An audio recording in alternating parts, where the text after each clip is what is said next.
जाने वाले लोग किन या कौन है, किस स्तर के हैं। पार्टी में 16 इकाई काम करती है। 16 इकाई है। 16 इकाई में मूल पार्टी जो काम करती है उसका अपना अलग एक ओरा है, उसकी अलग एक एरिया है, क्षेत्र है, जहां पर वो अपना अपना संगठन और संगठन की भावनाओं का नेतृत्व करते हैं। मेरे एक कॉलेज इकाई का कोई एक कार्यकर्ता, कॉलेज इकाई का यूनिट का आयु भी उसके वो एक इलेक्शन तक का होता है, और उनका इलेक्शन भी इस इलेक्शन और कॉलेज का इलेक्शन में बड़ा सीमित जगह है।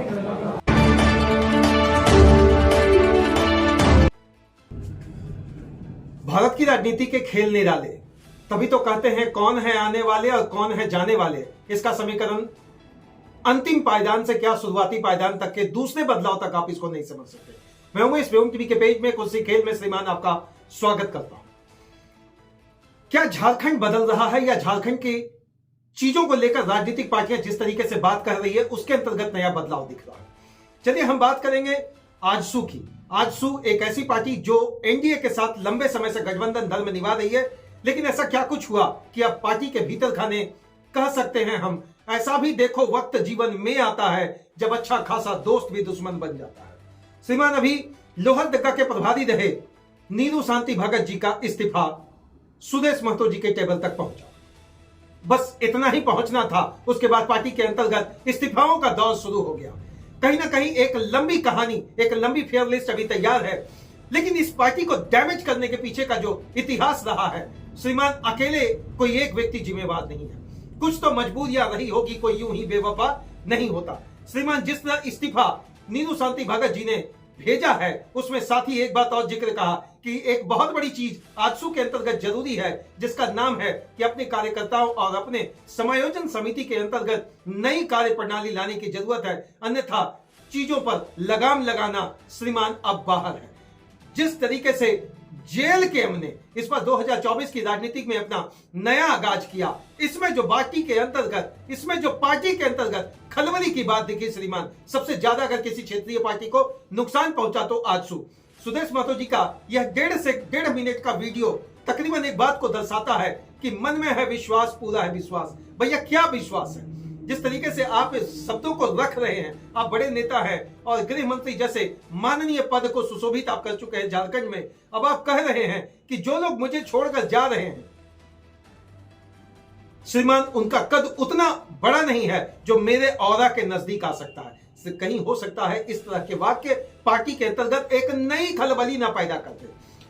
राजनीति है, राजनीति अपनी अस्मिता बचाने में लगा रहता है और पार्टी अपनी अस्मिता की खोज में नए लोगों की तलाश करता है। श्रीमान इसी में प्रभाकर जी वापस आए। प्रवीण प्रभाकर इस बार पुनः भाजपा को छोड़कर वापस आए हैं आजसू में। पार्टी के केंद्रीय अध्यक्ष सुदेश महतो जी ने पट्टा पहनाकर उनका न केवल स्वागत किया, उनके आओ भगत में एक लंबी कार्यक्रम आयोजित की गई।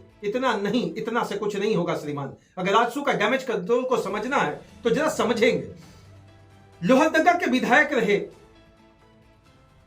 किशोर भगत जी का पत्नी नीरू शांति भगत जी, आखिर ऐसा हुआ क्या कि जब एनडीए से उनको लोहरदगा में इस बार प्रत्याशी बनाया गया, प्रत्याशी बनने के दौरान श्रीमान राजनीति में उतार चढ़ाव होता है और इस राजनीति के करवट पर वो खड़ी नहीं हो सकी और एनडीए के प्रत्याशी होने के बावजूद भी अपनी सीटों को वो बचाने में असमर्थ दिखी। राजनीति है श्रीमान। राजनीति के अंतर्गत कब आपके साथ विश्वासघात, कब आपके साथ घात हो जाए, यह कहना बड़ा मुश्किल होता है। लेकिन इस घात और विश्वासघात के बीच ही एक होती है जन सेवा, जन समर्थन, जन प्रणाली। यह जन सेवा और जन प्रणाली का विश्लेषणात्मक भाव को अगर आप समझने में जरा सा भी कमजोर करेंगे तो अगर एक व्यक्ति अगर आपके पार्टी से निकल रहा तो इतना तय है श्रीमान, आपके कथनों से वो डैमेज कंट्रोल नहीं होगा। आप जो भी कर ले, चाहे वो आपका 16 यूनिट का पार्टी क्यों नहीं हो, लेकिन हर यूनिट के पीछे एक व्यक्ति होता है जो आपका झंडा उठाकर राजनीति के चुनाव के परिशिष्ट में हर व्यक्ति को जोड़कर चुनावी माहौल में आपको चुनाव और वोट दिलाने का काम करता है। क्या वह व्यक्ति आपके लिए महत्वपूर्ण नहीं? माननीय सुदेश जी, एक तो चीज तय है कि जिस तरीके से कुर्मी आपके साथ दो बहुत बड़ा टैग लगा हुआ था, यह बात बिल्कुल ध्यान से सुनेंगे। आपके साथ दो बहुत बड़ा टैग लगा हुआ था। पहला टैग लगा हुआ था कुर्मी के माननीय बड़े नेता आपको माना जाता था। अब कुर्मी के ही लोगों के अंतर्गत यह भीतर घात किस तरीके से चल रहा, क्या आने वाले समय में जिस तरीके का आप एक कुर्मी आंदोलन का एक नई दिशा और दशा देने में लगे हैं, क्या मोराबादी मैदान में वह चीजें फिर बीजारोपण के माध्यम से दिखेगी? क्या कुर्मी को एक तरफा वोट सुदेश महतो के खाते में मिल पाएगा क्या? वहीं दूसरी ओर जेल कैंप का प्रतिनिधित्व युवाओं के समीकरण को बेजोड़ तरीके से एक नया चक्रव्यूह रचने में जो जयराम महतो काबिज अपने आप को बना चुके हैं और जिनकी तालीम ही छात्र नेता के संघर्ष के रूप में हुई, श्रीमान वह दूसरी और कुर्मी के बड़े नेता के छवि के रूप में कास्ट किए जा रहे हैं। दूसरा जो सुदेश महतो जी के साथ लगा हुआ था श्रीमान, कहीं ना कहीं एनडीए का एक सबसे बड़ा क्षेत्रीय पार्टी का घटक था। एनडीए के अंतर्गत कहीं कुछ एक ऐसा बवाल न मचे, मुझे जो लग रहा है सूत्रों से जो जानकारी पहुंच पा रही है कि एनडीए भी कहीं ना कहीं कुछ खेला ना आजसू के साथ कर दे, या आजसू एनडीए के साथ नाराज चल रही है क्या?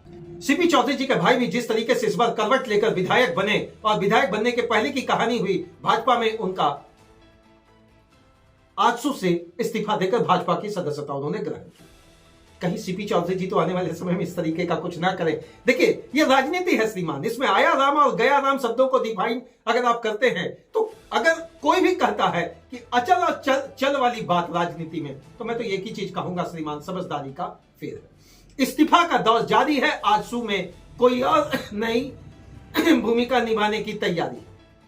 इस्तीफा का दौर जारी है, कुछ लोग नए आएंगे और अपनी भूमिका निभाने के लिए तैयारी में जुटेंगे, लेकिन अभी और इस्तीफा देने को कुछ लोग तैयार हैं, चाहे वो जिला स्तरीय पार्टी हो, प्रखंड स्तरीय पार्टी हो या कॉलेज स्तरीय पार्टी हो। 16 यूनिट के अंतर्गत आजसू को बवाल मचाने के लिए जो उनके लोग छोड़ रहे हैं, उनकी समीकरण को छोड़ रहे हैं, उनके आधार को छोड़ रहे हैं, ऐसा क्या कुछ हुआ सुदेश महतो जी से कारण इतनी बेवफाई की और लोग बढ़े हैं? अब इसे बेवफाई कहें या सदस्यता छोड़कर दूसरी पार्टी ज्वाइन करना। अब आया वास्तविक चीज श्रीमान, जिस तरीके से इस बार 56 विधायकों की बात 56 नई प्रणाली के साथ एक नया ऑरा क्रिएट किया है जेएमएम ने, बहुत बड़ा क्षेत्र बना रखा राजनीति में।